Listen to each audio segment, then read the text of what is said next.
and the boys love it. Nice, nice. Good, good, good, good. Okay, so I'm connecting today using my phone. So there might be instances where um, network will go away or come because my computer is still not able to join after yesterday. Oh, really? Oh, well, I'm using my phone all the time since I got to Kenya, and it's working okay, Yeah, hopefully. yeah, phone is fine, but I guess the laptop is having a little bit of a challenge. Oh, I Yeah, see. Okay. Oh, Mataji, I find with these electrical things, whenever I have a problem with my laptop, I just pour a kettle of water over it. It always solves the problem. good advice, but I wouldn't take that. Okay, okay, all right. I'm supposed to be the one giving the class here. People are supposed to be I'm listening a to me. bad student. I'm a bad student. Okay. Okay, So, Hare okay. Krishna, So, Mataji and Prabhuji. Just wanted to say I'm back in the UK, so Mataji. So thank you nice. very much for your text. Yeah, and Prabhuji, are you're in Kenya now? Are you or are you? yes, Ah, okay. yes, I am in Kenya and I'm more or less going to be here permanently. Oh, are you? Oh, okay, all right, Yeah. okay. Are Um, you located in San Francisco? no, I haven't, but it's the background vision. I do get asked quite a lot about it, but I quite like it. I should have actually had a picture of Calcutta behind me, being there for the last 6 months. But yeah, so yeah, maybe the Taj Mahal, but no, it's still San Francisco behind me. I spent a lot of time in San Francisco. It's a lovely town. Yeah, no. And I interviewed a lot of devotees for the Leelamrita when I was there in the early 80s. Uh-huh. Lovely, lovely place. Very, Right, very nice. I right. like California. Yeah. California is a bit like Africa. The weather is very nice. Yeah, no, I've never been to I've been to Los Angeles, which I have to be very honest, didn't like it very much at all.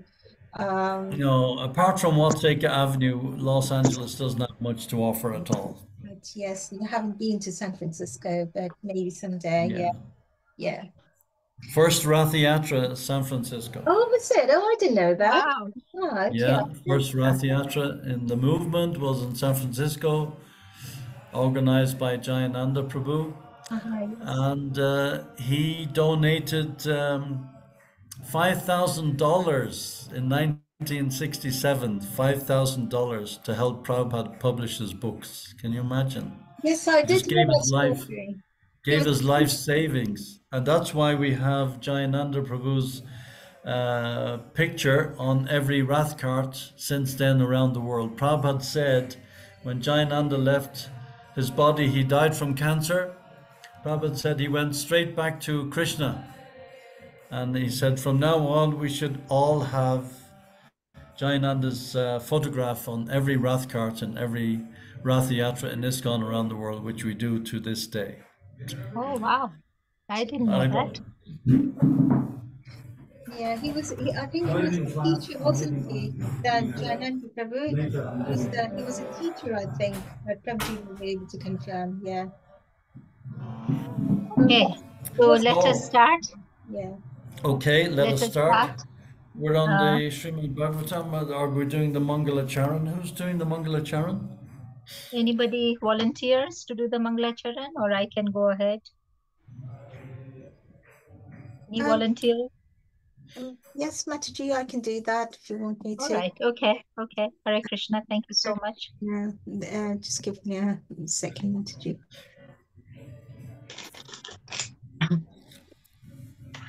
So Hare Krishna.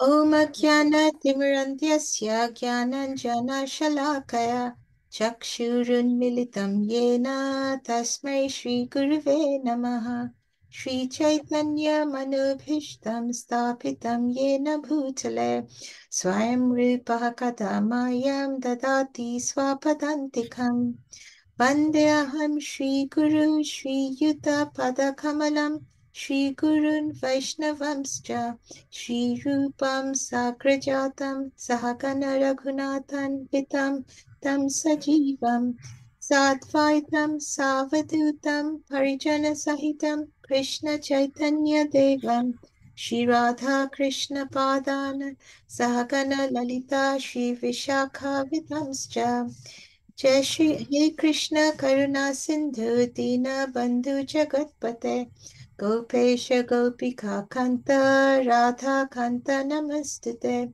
Tapta Kanchana Gaurangi Radhe Vrindavaneshwari Rishabhanusute Devi Pranamami Haripriye Vanchakalpatarubhyascha Kripa Sindhubheva cha Patitanam Pavanebhyo Vaishnavebhyo Namo Namaha Jai Shri Krishna Chaitanya Prabhu Nityananda Shri Advaita Gadadhara Shri Vasadi Gaura Bhakta Vrinda Hare Krishna Hare Hare Krishna, Krishna Hare Krishna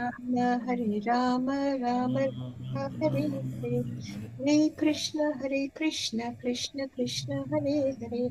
Hare Rama Rama Rama Hare Hare Hare Krishna Krishna Krishna Hare Hare Hare Rama Rama Rama Hare Hare Hare Krishna Krishna Hare Hare Hare Rama Rama Rama Hare Hare. Hare Krishna. Thank you very much, Panchali Mataji, for doing the Mangla Charan. So, Hare Krishna Prabhuji, please accept our humble obeisances. All glories to Srila Prabhupada. Please Please accept accept. mine, Lord Plant. Jai. Prabhuji, we are on behalf of everybody, please accept our Danvat Pranams as well, who have joined and who are about to join, and those who will listen to this recording later on. Prabhuji, we are reading the Srimad Bhagavatam. We are on Canto 2, Chapter 7, and the verse for today is text 12. So I hand over to you, Prabhuji. Jai, thank you very much. Om Namo Bhagavate Vasudevaya. Om Gyanatamandasya Ganangana Shalakaya Chakshar Unmilitam Jaina Tasmai Shri Gurave Namaha. I was born in the darkness of ignorance, and my spiritual master forced open my eyes with the torchlight of knowledge. I offer my respectful obeisances unto him. So this is Canto 2, Chapter 7, Text 12, Scheduled Incarnations. It's kind of like each verse is just giving a different incarnation. Prabhupada says in another part of the Bhagavatam that the incarnations of the Lord are like waves that crash on the shore. And as many bubbles as there are in each wave, there are that many incarnations. There are millions and millions of incarnations, which are scheduled and unscheduled. But the main scheduled incarnations as described in this chapter is the ones that we're dealing with right now. But this particular chapter does not limit itself to the number of incarnations we have. There are millions and millions and millions of incarnations. There are as many incarnations as there are atoms in the universe, which is quite a few atoms. So let's begin. Matsyo Yoganta Samaye Manu Palabja Shanomi Mayo Nikala Jiva Nikaya Keta Vishram Sitan Uru Baye Salile Mukame Adaya Tatra Vijahara Haveda Margan. Translation. At the end of the millennium, the would-be Vaivasata Manu of the name Satyavrata would see that the Lord in the fish incarnation is the shelter of all kinds of living entities, up to those in the earthly planets. Because of my fear of the vast water at the end of the millennium, the Vedas come out of my, Brahma's, mouth, and the Lord enjoys those vast waters and protects the Vedas. Purport by His Divine Grace, A.C. Bhaktivedanta Swami Prabhupada. During one day of Brahma, there are 14 Manus. and at the end of each Manu, there is devastation up to the earthly planets, and the vast water is fearful, even to Brahma. So in the beginning of the would-be Vaivasvata Manu, such devastation will be seen by him. There will be many other incidents also, such as the killing of the famous Sankashura. This foretelling is by the past experience of Brahmaji, who knew that in that fearful, devastating scene, the Vedas would come out of his mouth, but the Lord, in his fish incarnation, not only would save all the living entities, namely the demigods, animals, men, and great sages, but would also save the Vedas. So, like we said, there's so many incarnations, but this particular incarnation of the fish incarnation, I'm going to have to tell those guys to be quiet. Stop chanting. It's okay, Prabhuji, So, it's not disturbing us. you can hear me? We can You hear can hear you me? very clearly. The chanting in the background is not disturbing us. So continue. Okay, that's good. Okay, that's great. I was joking. I wasn't going to disrupt the Harinam. So, the problem with our understanding of this, the Lord appearing as a fish, the Lord appearing as a tortoise, the Lord appearing as a snake, the Lord appearing as a horse, the Lord appearing as a lion, half man, is that we, in our limited understanding, we expect God to behave in a certain way. But God doesn't behave according to our concept of God. God behaves whatever way he wants to behave. And he appears in so many different incarnations. In fact, as it is described in the Bhagavatam, there are 8,400,000 different species of life. And Prabhupada said so many times, the scientists don't need to go around like Darwin when he went on his trip to the Antarctic. The scientists don't need to go around counting the species of life. All they have to do is consult the Bhagavatam.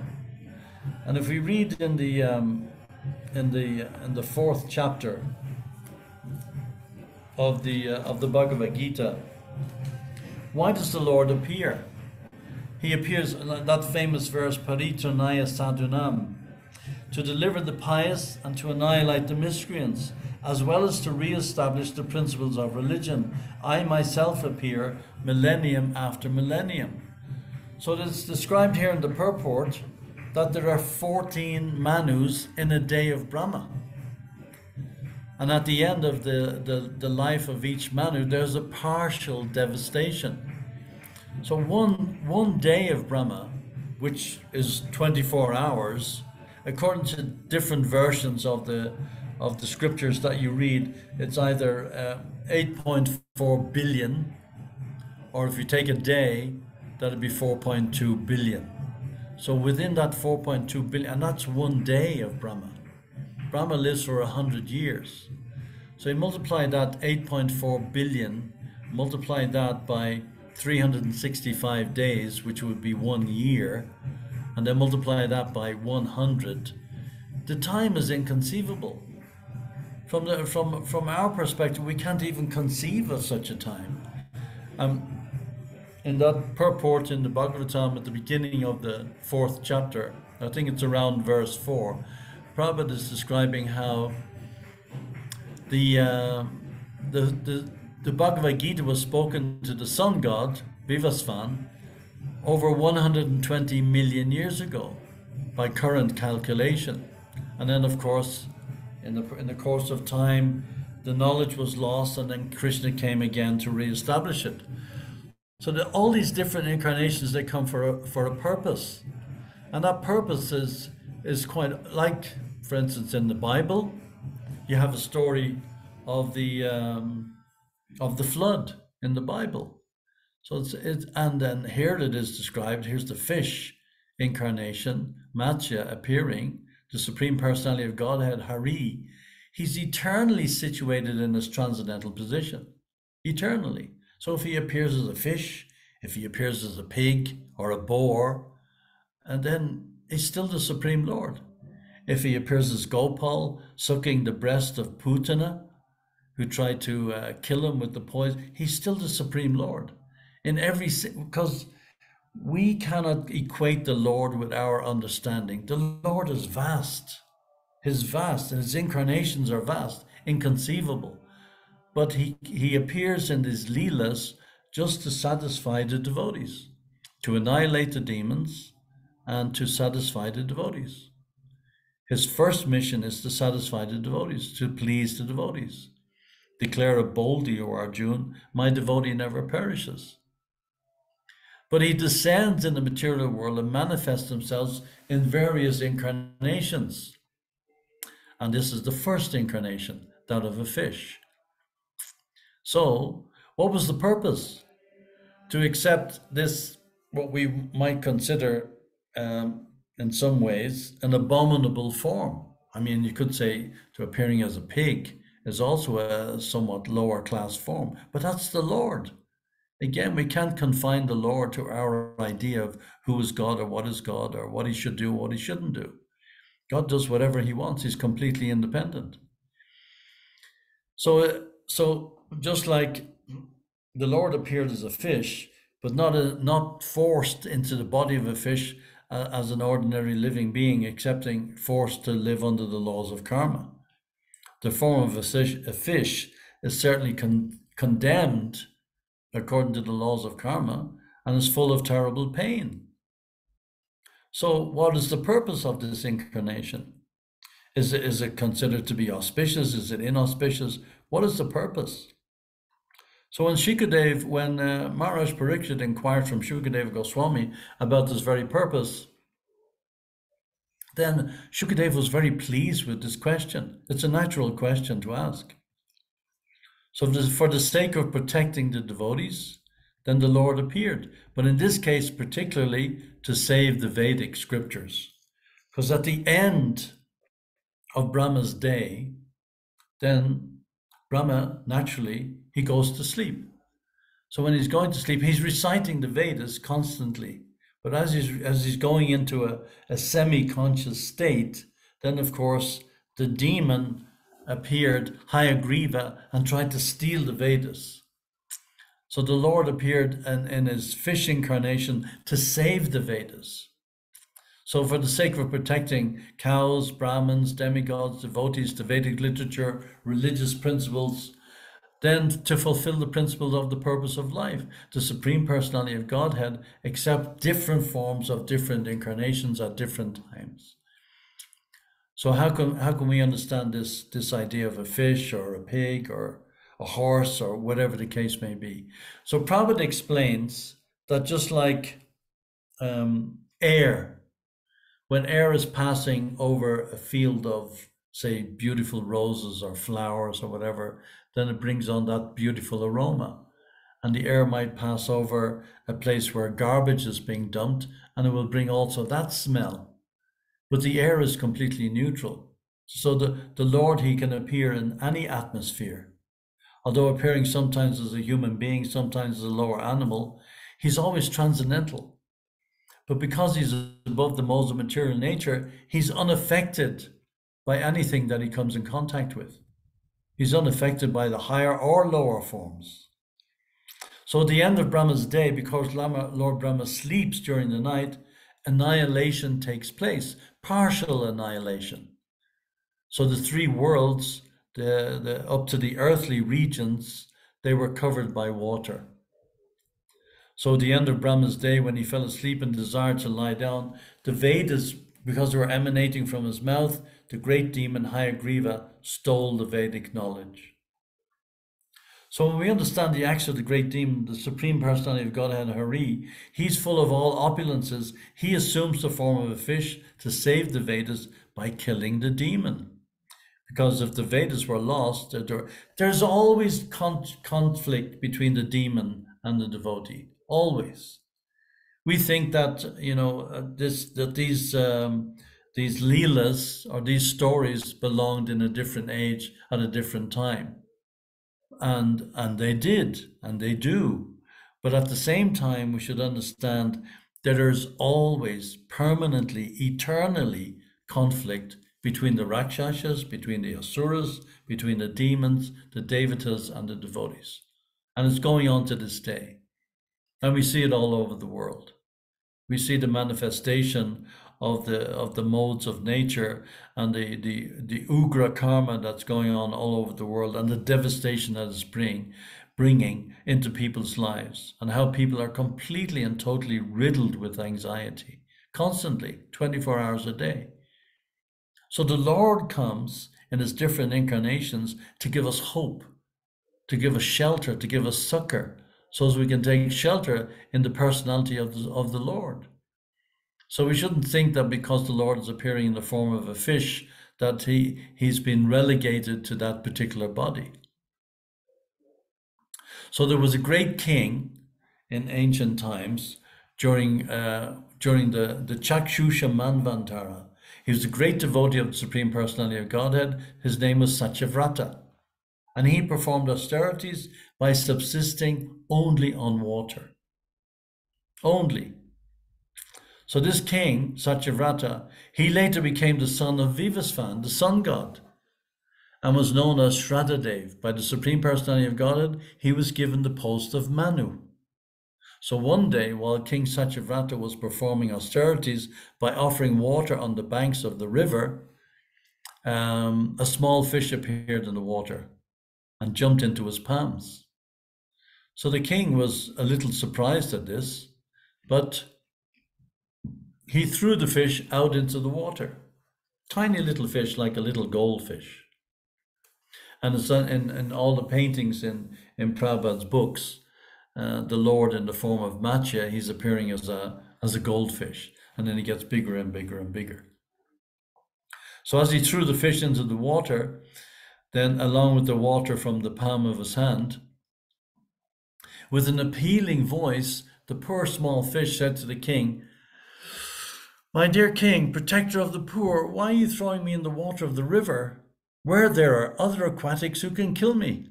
I'm so afraid of them." So he's taking on the role of a fish, appealing. So you can imagine the situation for the king when a fish starts talking to you. I mean, you kind of take notice.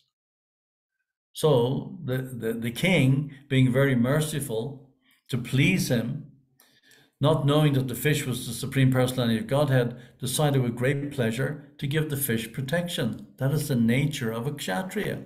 That is the meaning of the word kshatriya, to protect. That is the meaning of a so-called president or prime minister or king or leader. He is there to protect. To protect the people from what? Not to protect the people from birth, death, old age, and disease, but to protect the people's spiritual life. So now, all the heads of state we see all over the world, they're going in the opposite direction. They're not looking after the real self-interest of the people who they're governing over. They're looking after their own self-interest. And then the people who vote for them, they imagine that they're looking for their self-interest also by voting for these various personalities. And it goes on and on and on and on, and nothing ever changes. And they make promises and tell lies and break promises and tell more lies. And it just goes on ad infinitum. And even when the next time it comes around for another election, as is going to happen in the United States this year, then the people will vote for another idiot who's also going to deceive them. And it goes on forever. So there's no such thing as a leader anymore. We can forget about leadership unless it is God-centered, unless it is centered. Well, regardless of the religion is irrelevant. But unless it is God-centered, it's a complete waste of time. Nothing will ever change. Because it's simply designed, even the best leader, all he's doing is simply trying to satisfy the senses of the population. And that just brings them further and deeper into the material whirlpool, from which can never be extracted. So the king, Satyavrata, being moved by the pitiable words of the fish, he placed the fish in a water jug and brought him to his palace. But in one night, the fish grew so big, he couldn't move his body comfortably in the pot of water. So he spoke to the king again. My dear king, I don't like living in this water pot with such great difficulty. Please find a reservoir of water where I can live more comfortably. Then taking the fish out of the water pot, the king threw him in a large well. But within a moment, the fish developed to the length of 3 cubits. The fish then said, my dear king, this reservoir of water is not fit for my happy residence.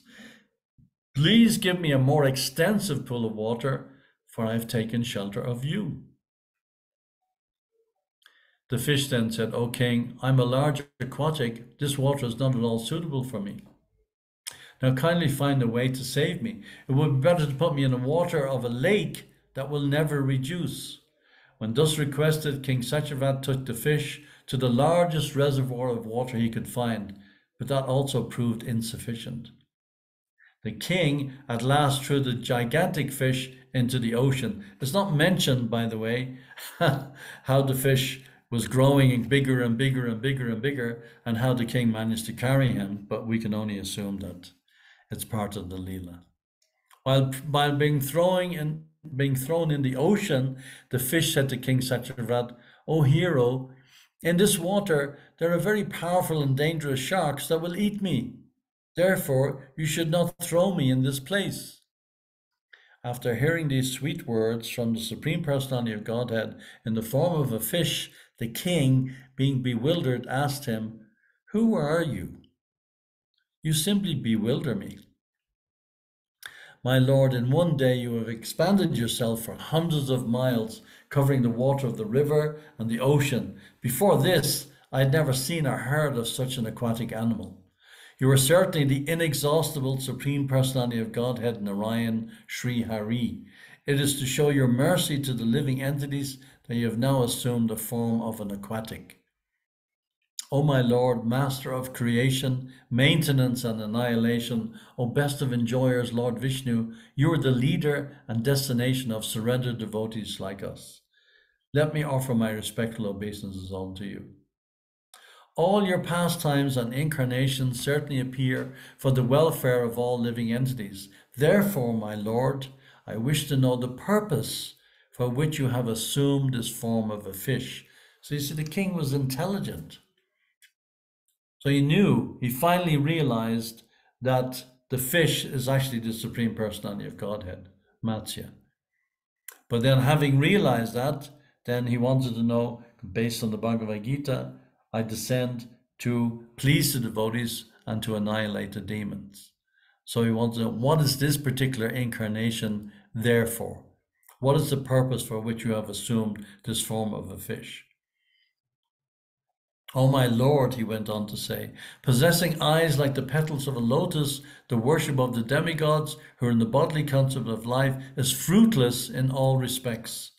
But because you are the supreme friend and dearmost supersoul of everyone, worship of your lotus feet is never useless. You have therefore manifested your form as a fish. When King Satyavrata spoke in this way, the Supreme Personality of Godhead, who at the end of the Yuga had assumed the form of a fish to benefit his devotee and enjoy his pastimes in the water of inundation, responded.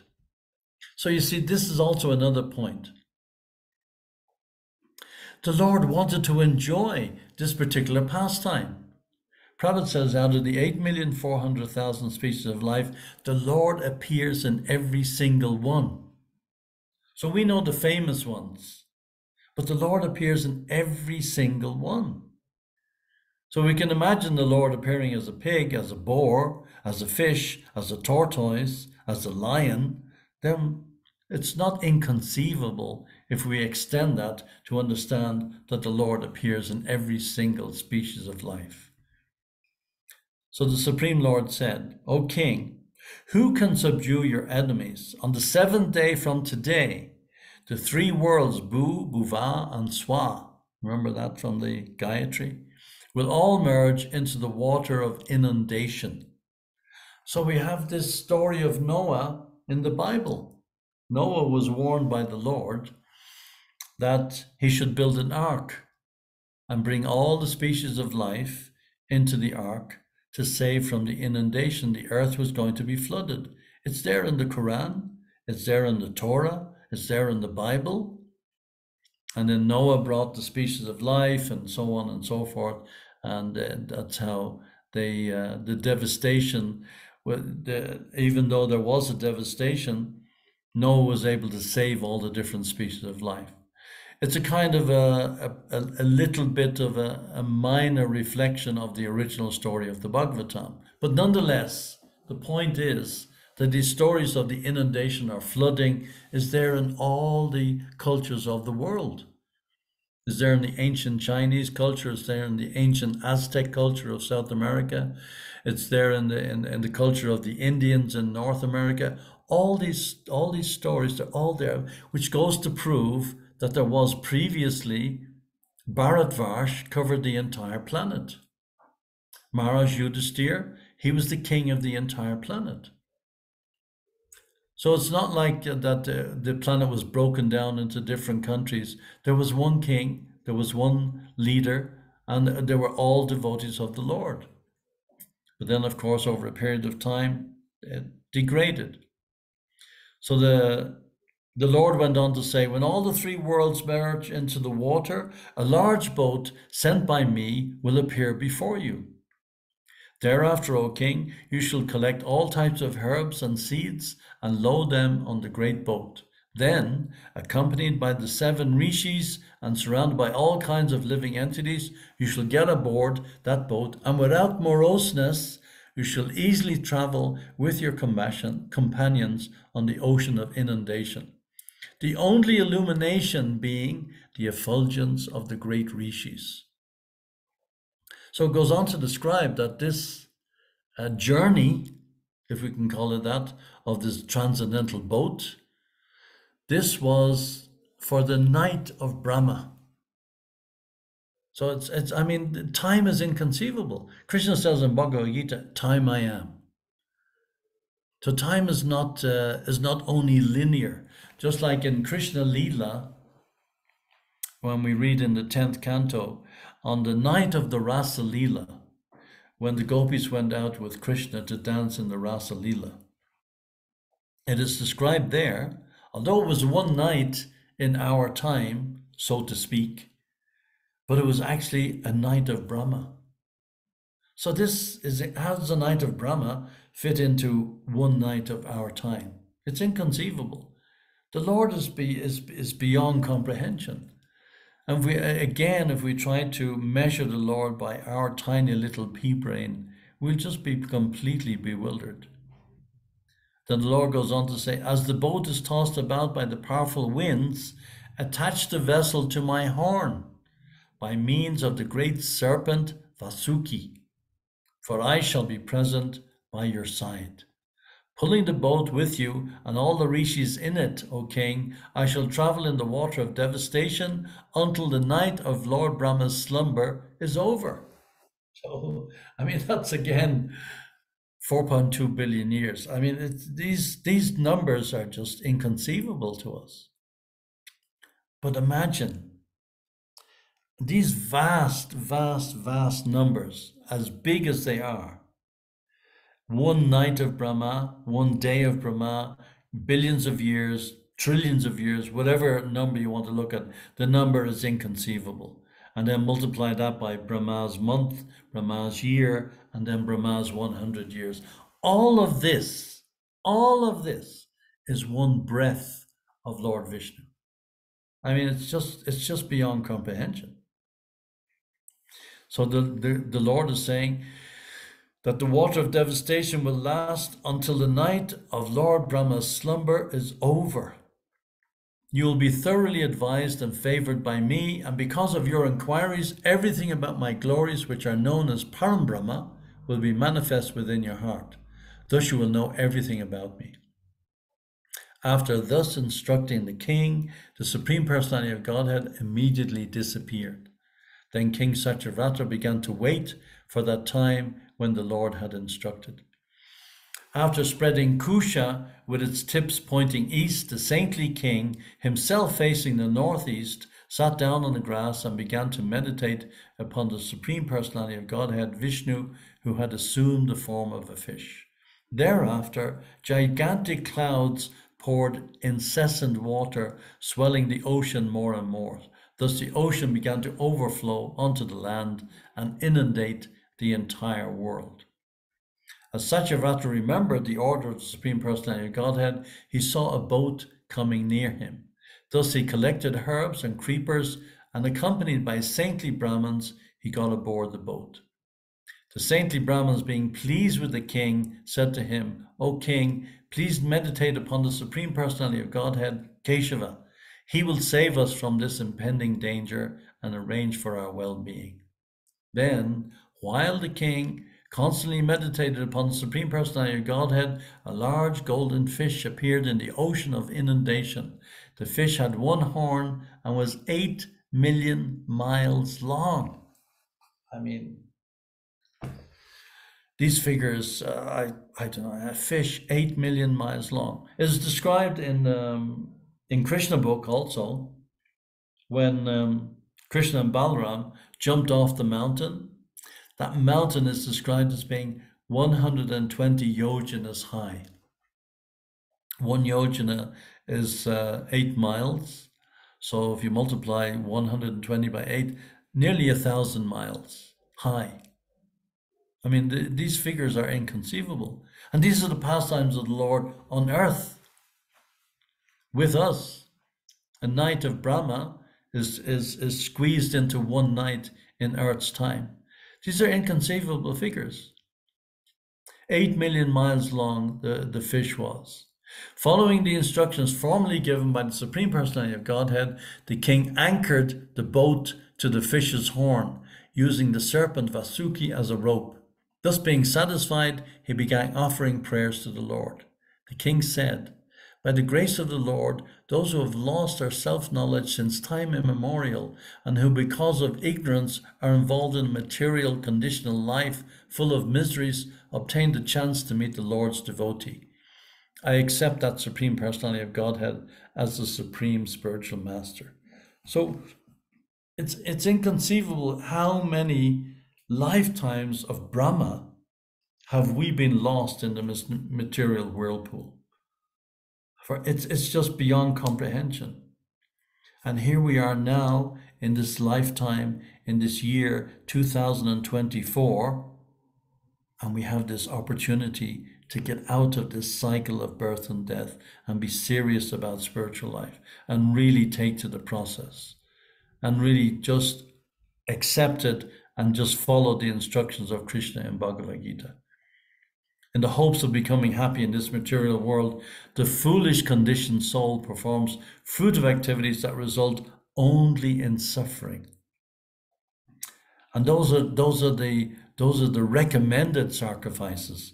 They just produce only suffering. Worshipping of the demigods, worshipping higher beings, worshipping ghosts and spirits. Krishna says in Bhagavad Gita, those who worship the ghosts and spirits will take birth amongst the ghosts and spirits. Those who worship the demigods will take birth amongst the demigods. Those who worship me will come to me.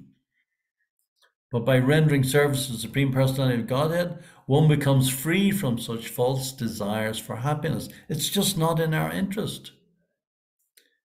May that Supreme Personality of Godhead cut the knot of false desire from the core of my heart. This is the plea of the king. One who wants to be free of material entanglement should take to the service of the Supreme Personality of Godhead and give up the contamination of ignorance. Ignorance.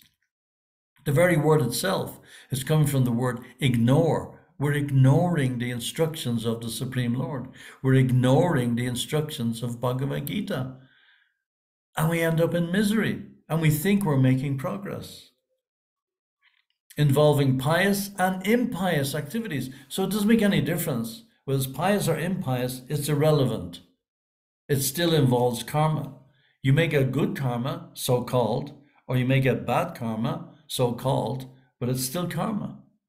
So we want to be on the Brahma Bhuta platform and rise above this notion of karma and just get rid of it. forever. One regains his original identity, just as a block of gold or silver sheds all dirt and becomes purified when treated with fire. May that inexhaustible Supreme Personality of Godhead become our spiritual master, for he is the original spiritual master of all other spiritual masters. Neither all the demigods, nor the so-called gurus, nor all other people, either independently or together, can offer mercy that equals even 1/10,000th of the mercy of the Supreme Lord. So the king says, therefore, I wish to take shelter of your lotus feet. And this should be our ambition. The king goes on to say, as a blind man, being unable to see, accepts another blind man as his leader, people who do not know the goal of life accept someone as a guru who's a rascal and a fool. But we are interested in self-realization. Therefore, we accept you, the Supreme Personality of Godhead, as our spiritual master. For you are able to see in all directions and are omniscient like the sun. A materialistic so-called guru instructs his materialistic disciples about economic development and sense gratification, just like the guru of Bali Maharaj, Sukracharya. Bali Maharaj rejected his guru completely because Shukracharya was advising Bali Maharaj, who realized that Vamanadev was the Supreme Personality of Godhead standing before him. He realized this is the Supreme Lord. And Shukracharya was thinking of his own position as the priest of the king. And Shukracharya, he advised Bali, no, don't surrender. Don't give him the 3 steps of land. Because he didn't want to lose his position, because he was attached. Even though he was the priest, he was the Brahmin, Sukracharya.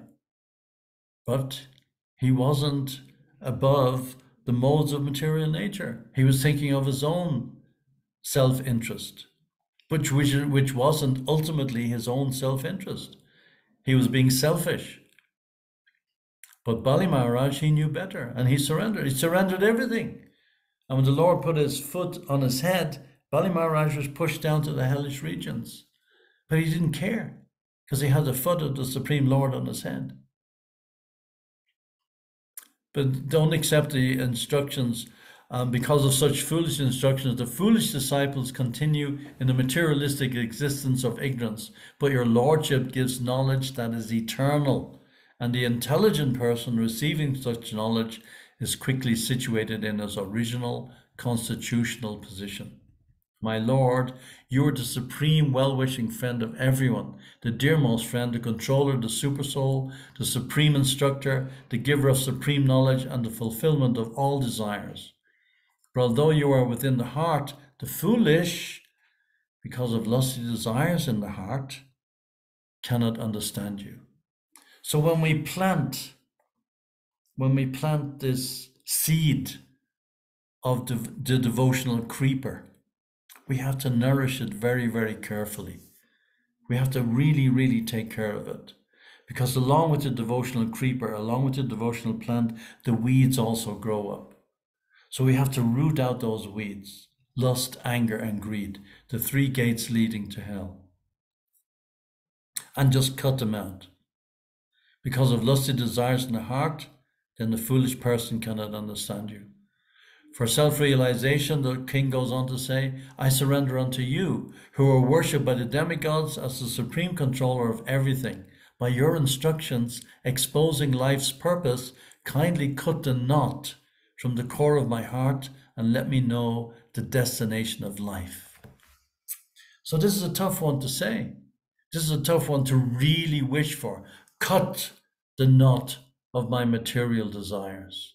Because we still have these material desires. We still cling on to the hope that, yes, there is a chance. I can squeeze something more, some more juice out of that which is already being chewed. It doesn't work. No matter that hope will go on forever, and that hope will bring us into millions of more lifetimes of misery and birth and death and old age and disease. What's the point? When Satyavrat had just prayed to the Supreme Personality of Godhead, who had assumed the form of a fish, the Lord, while moving in the water of inundation, explained to him the absolute truth. The spiritual science by which one distinguishes between matter and spirit, Bhakti Yoga, along with instructions contained in the Puranas, the old histories, and the Samhitas. The Lord explained himself in all these literatures. While sitting in the boat, King Satyavrat, accompanied by the great saintly persons, listened to the instructions of the Supreme Personality of Godhead in regard to self-realization. These instructions were all from the eternal Vedic literature, Brahma. Thus the king and the sages had no doubt about the absolute truth because they heard from the Lord, just like we hear directly from Krishna. Through the mercy of Srila Prabhupada, we have this Bhagavad Gita instructing us in great detail about how to behave. Then we know what is to be done, and we also know what is not to be done. Unlike the demons, they don't know what is to be done. They don't know what is not to be done. But we're different. At least we should be different, and we should be acting on that platform, and we should be encouraging others to act on that platform and give that message to whoever we meet.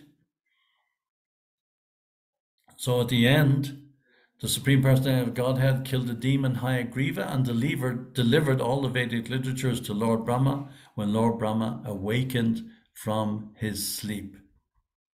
King Satyavrat was illuminated with all Vedic knowledge by the mercy of Lord Vishnu, and in this period he has now taken birth as Vaivasvata Manu, the son of the sun god. This story concerning the great King Satyavrat and the fish, incarnation of the Supreme Personality of Godhead, Vishnu, is great transcendental narration.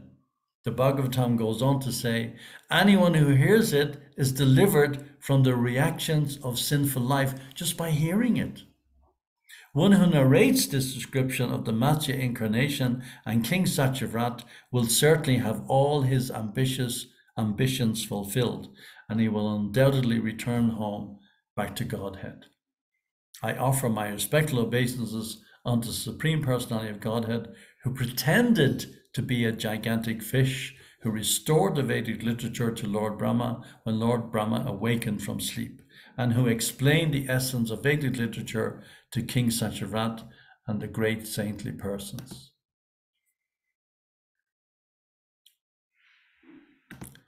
So, this is just one of the incarnations. Every single incarnation of the Lord who appears like this in these different forms, they all have a Leela which is associated with their appearance.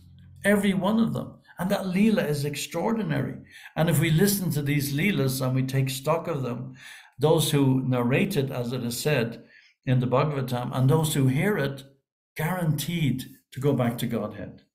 Simply by hearing it. Because then we meditate on that particular incarnation of the Lord. We're engaging in his pastime simply by hearing it. Shabda Brahma. That's what it is. It's the transcendental sound vibration, which is guaranteed to bring us back to Godhead. And then if we add to that the chanting of the holy names, Hare Krishna, Krishna Krishna, Hare Hare, Hare Rama, Rama Rama, Hare Hare. We're completely fixed up. Completely. That's why it's so important to really take stock of these purports of these books that Srila Prabhupada has given us. He has spent so much time and energy. As Prabhupada used to say, we are spilling blood to bring this message of Godhead to the general population. But who is interested?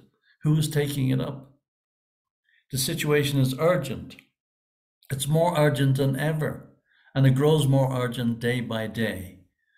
So the more we take to it, the more we become serious. I'm speaking of myself here. The more we become serious, then the more we can actually benefit the conditioned souls. Because when we're serious and then we speak to others, they'll immediately be convinced.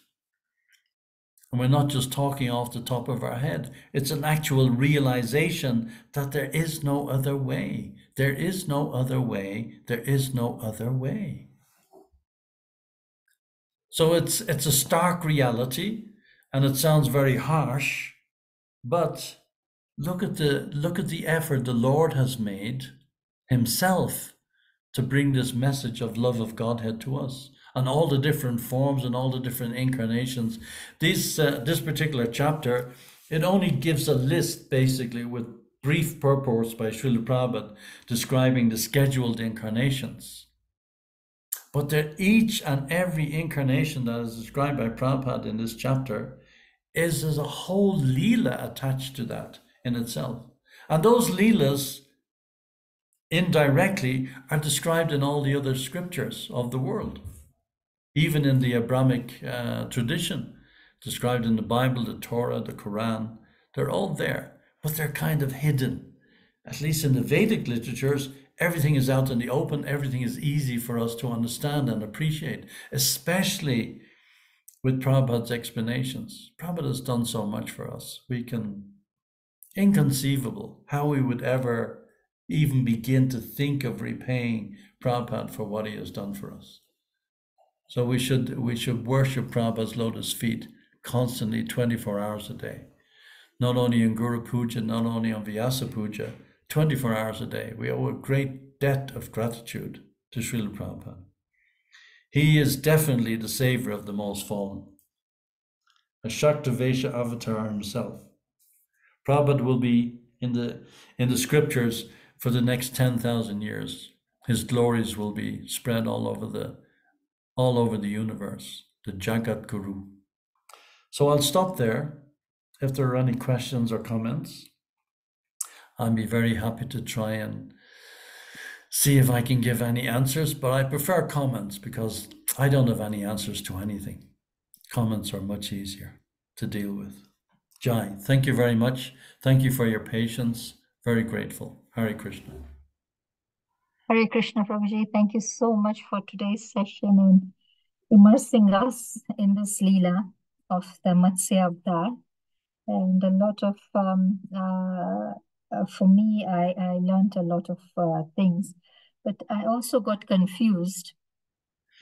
So this, you said Hayagriva, the demon Hayagriva wanted to take the Vedas.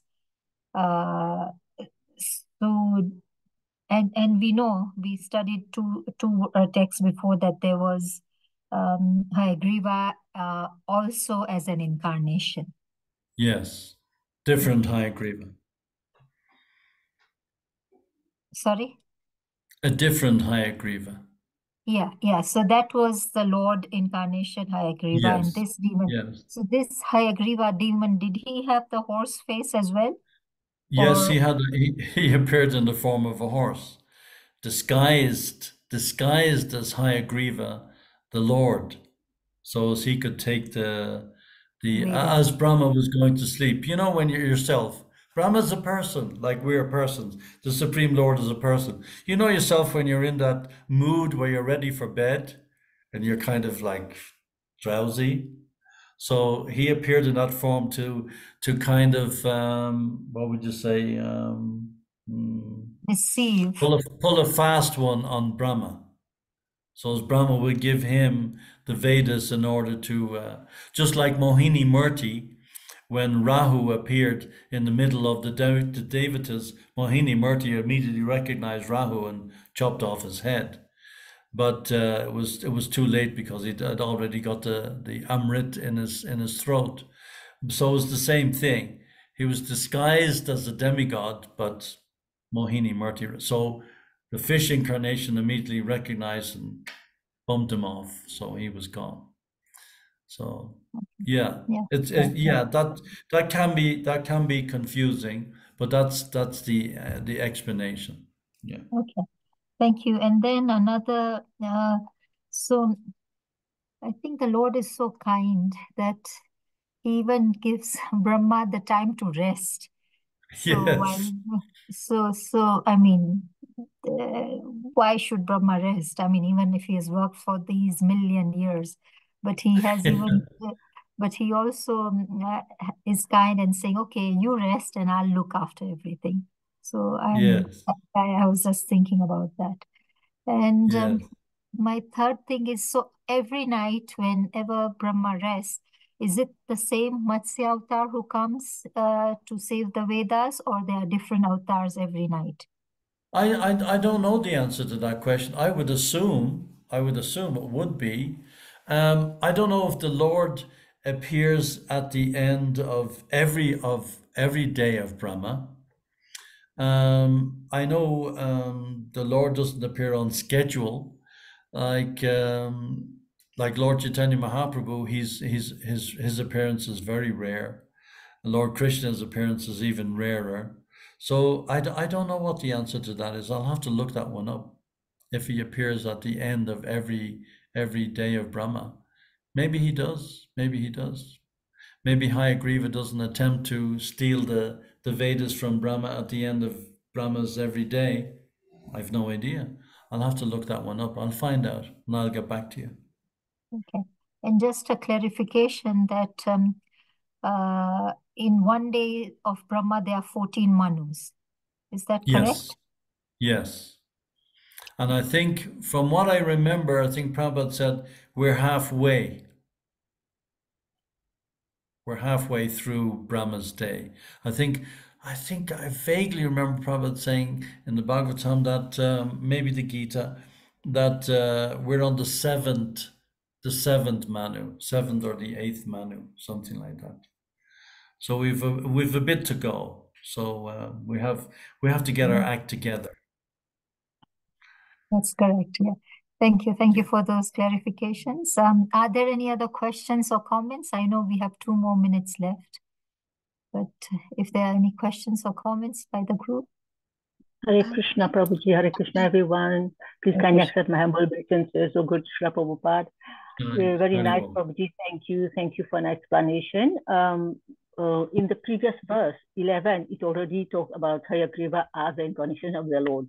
So what happens here is the demon Hayagriva, he got a boon that he would take birth as a half man, half the head will be of a horse. Then he realized that nobody can defeat him. Then when he realized that nobody can defeat him, he started doing all kind of bad things. Then the Lord incarnated as Hayagriva, just because he was given this boon that somebody similar to him will kill him, right? That's why the Lord incarnated as him. So when we explain this verse, we have to make sure that not to confuse, because text 11 says Hayagriva as a Lord, and then text 12 we are talking about the Hayagriva as a demon. Similarly, we have Kapil Dev Muni and Kapil Dev the yogi. They are 2 different Kapil Devs. So we have to point out these things so that not to confuse the audience, right? So yes, we are at the 7th. Yes. We are at the 7th Manvantra, which is Vaivasvata Manu, and we are in the middle of the how many Manus are there. Thank you. I'll give opportunity to Panchali Mataji. Hare Krishna. Jai Haribol. Thank you. Hare Krishna, Prabhuji, thank you for the wonderful class as always. So just a comment, and I can only speak for myself. As you were saying, we just do not realize just how lucky we are to be able to be to be able to hear the pastimes of the Lord. But just again, listening to your class today, it just reminds us once again just how transcendental these pastimes are, because despite the fact that we hear them over and over, the crispness and the newness of them and what we learn from them just increases every time. So it's not that we are hearing about the Matsya Avatar the first time, but I learned so much more today. So it just amazes me every time that just how much we hear the same things over and over again, but we taste more and more the more and more times we hear them, and that is the magic of the Lord. Yes, it's so true, and I love your picture of Radha Londonishvara and Jagannath Baladev. I missed him so much for 6 months, so yeah. Wow, so sweet. They were my first worshipable deities. They're absolutely beautiful. Yes, it's a fact. Every single time we read a verse, even the same verse we've read from the Bhagavad Gita, which is the book that we most commonly read, it always brings a new enlightenment and a new mystery and a new revelation. Every single time I pick it up, it's like, wow, how on earth did I miss that before? And I've read that verse so many times, and then it just pops up off the page. It's quite incredible. Yeah, it's ever fresh, ever transcendental, ever revealing. Thank you very much. Hare Krishna. Hare Krishna. Hare Krishna, thank you very much. Can I request Dennis Prabhu, is it possible for you to end the session today? Everybody's spoken, we haven't heard from you. Hare Krishna. Dennis Prabhu. Hare Krishna. Yeah, thank you very much, Prabhuji, for that beautiful, beautiful class. When you think about time, it becomes overwhelming. Think about it, and I like that Krishna is time. So we can end this program. Maybe can unmute and chant round of Hare Krishna Mahamantra. Jai. Hare Krishna. Hare Krishna, Hare Krishna, Hare Krishna Krishna, Krishna, Krishna Krishna, Hare Hare, Hare Hare Rama, Hare Hare Rama, Rama, Hare Rama, Rama Rama, Hare Hare. Panchakalpatarubhyascha, Kripa Kripasindhubhyo, Patitana Bhavanebhyam Vaishnavebhyo, Vaishnavebhyam Namo Namo Namaha. Namaha. Grantharaj Srimad Bhagavatam ki jai, Ananta Jai, Koti Jai, jai, Srila Jai, Prabhupada ki jai, Shri Guru Maharaj Jai. Jai. ki jai, Adhurat Hare Yatra ki Krishna, jai, Hare Krishna. Prabhupada Good ki night, jai. everybody. Hari Hari Hare Bol. Krishna, Hare Krishna. Thank you, Hare Prabhuji. Jai. Krishna. Thank you. Thank you very Hari much, Bol. Prabhuji. Hare Jai. Krishna.